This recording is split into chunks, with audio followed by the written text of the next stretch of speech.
Welcome to a special edition today, JK Survival Bushcraft. What we're going to go over today is the Mrs. Bugout bag. So I'm going to do a series of videos on bugout bags, contents, their uses. We live in Ohio. I'm pretty sure everybody has heard about the disaster in East Palestine, Ohio, where Norfolk Southern derailed and the ensuing chemical release that they burned off and what that's done to the environment and to the people. Nobody really knows how bad that really is yet. I've been a huge proponent for years and years and years about having bugout bags. Not because I'm worried about some great catastrophe or World War III or anything like that. But if there's something that forces you to leave your home, you need to grab a bag and go. I am also a firm believer in a system, and a bugout bag is just one part of that system. And I'll get into that in detail in future videos. But basically it boils down to this. You have a bugout bag, personal bugout bag. That sole purpose of that bugout bag is to provide basically Dave Canterbury's 10 C's. Cover, shelter, cutting tools, cordage, etc. So that no matter where you have to go, your basic needs are met. In addition to having a bugout bag, I firmly believe that you should also have a family bag, and each person should have their own clothing bag. Your number one protection is what you have on you or what you can put on you. And a bugout bag doesn't necessarily cover all the parameters that you're going to need. I also believe that everybody should have a truck bag or a car bag. And every one of those bags has a purpose. There's some redundancies, but for the most part, they have a specific purpose, and they all work as one whole system. So today what we're going to talk about is a bugout bag. And this bugout bag happens to be my wife's bugout bag. She knows she has it. She's never really used it, and I hope she never has to. So we're going to cover this real quick. A ground pad. If anybody served in the military, you know exactly what this is. Just to keep you off the ground, give a little bit of insulation, a little bit of comfort. No, it's not an air mattress, but it does work. Keeps the moisture off of you and provides some insulation. A wool blanket. I'm a huge fan of the old GI issue blankets. I'm also a bigger fan of Arcturus and Pathfinder blankets. And while the queen size Pathfinder blanket is expensive and the Arcturus is relatively cheap, you get what you pay for. I've used these blankets down to minus 10 degrees out in the woods. I also have a fleece sleeping bag liner. This is no longer made, but I highly suggest Snugpak. They make a really good one. In hers, we have the Arcturus heavy-duty survival blanket. It's got the silver lining inside, the mylar lining on the inside.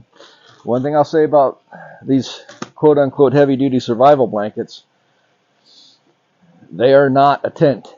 They are not meant to be used over and over and over and over and over again. And the cheaper you go, the cheaper you get.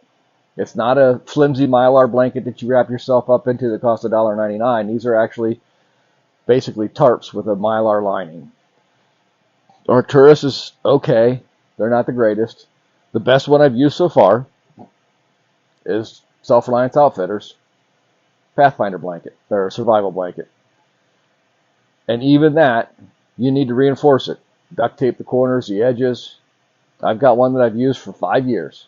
Yep, I burn holes in it and I patch them up and I keep on using it. Works just fine. Next, a rapid deploy ridgeline with 5 hanks of paracord for guy lines or miscellaneous uses. I make kits of this. Tent stakes. Yes, you can carve a tent stake. Why? When you can buy them, they're relatively cheap. I go for the heavy duty ones. Yes, they're a little bit heavier, but you don't have to worry about it. You can pound them in the ground with whatever. Cordage. In the wife and the kids bags, I pack 50 foot of 3/8 nylon rope. I'm not a huge fan of nylon rope. However, it has many uses, and it's worth throwing in there. 1 pound of number 36 bank line. You can't go wrong with number 36 bank line. You can use it for everything. 7-pack of JKSB fireballs, fire starters. These burn up to 17 minutes individually. They're great, great, great fire starters. Fatwood. I've harvested this myself. I think there's 2, 4, 6, 7 pieces in there. That's enough to last a month. You use it sparingly. The Leviathan fire, it's great. There's a couple videos on it and a couple reviews. It's a great little piece of equipment. UCO safety matches. These are the stormproof ones. And trust and believe they work. Come in a nice sealable waterproof container. A Bic lighter with duct tape, Gorilla tape, a roll of 1 inch, I believe this is 30 feet of Gorilla tape. I prefer Gorilla tape over duct tape any day of the week. The compass. This is an old Army issue compass. I'm a bigger fan of a Sun 2 MC2 Global. Pace beads, Ranger beads, headlamp. I was actually really hesitant about these headlamps after I've used this one for 2 years. It's a rechargeable headlamp. It'll last easily two nights. Not on all the night, of course, but it'll last you 2 nights, and it's rechargeable. An Energizer battery bank. You have to have one. Coffee. 2 instant coffee packs. 2 vitamin C packs. Immune Max from Nature Made. Propel. 3 different flavors, total of 9 packs. And then I just throw in a chocolate protein mix from an MRE. Let's zoom in here. Maybe not. Just bring you over a little bit.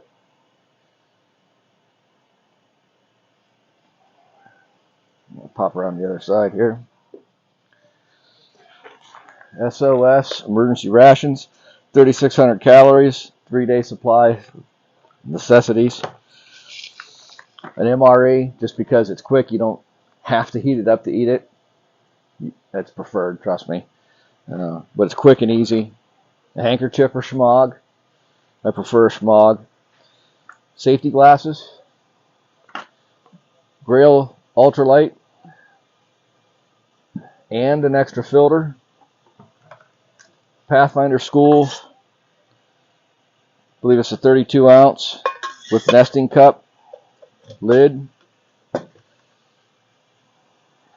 A Gerber machete.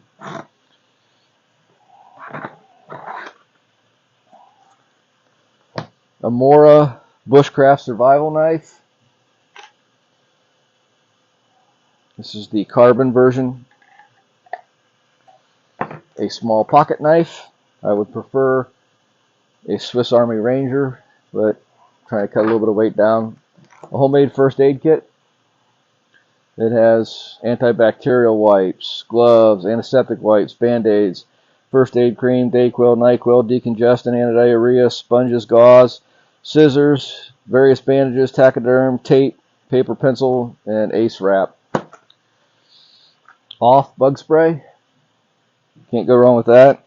And I highly suggest you treat all your clothing that you're going to be out in the woods in with Pecadern. Dude wipes, some soap,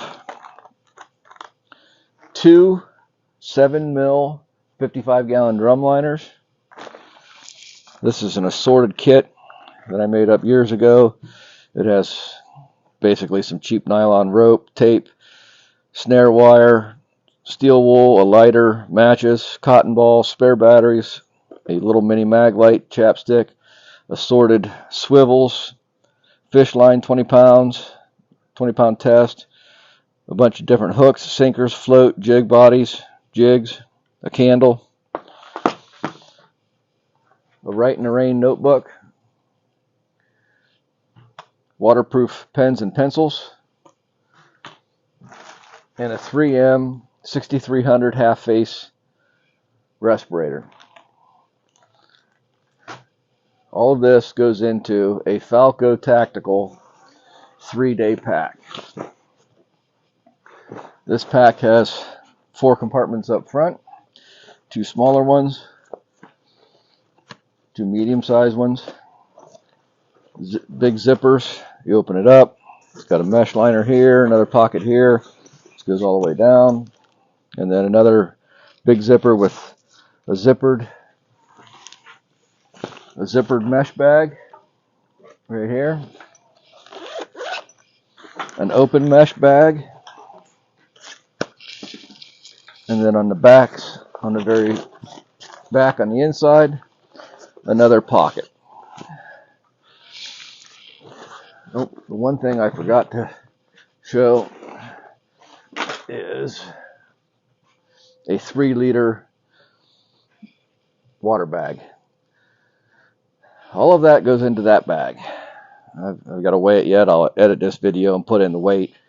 But it covers the very basics of what you need and what you should be trying to get for it.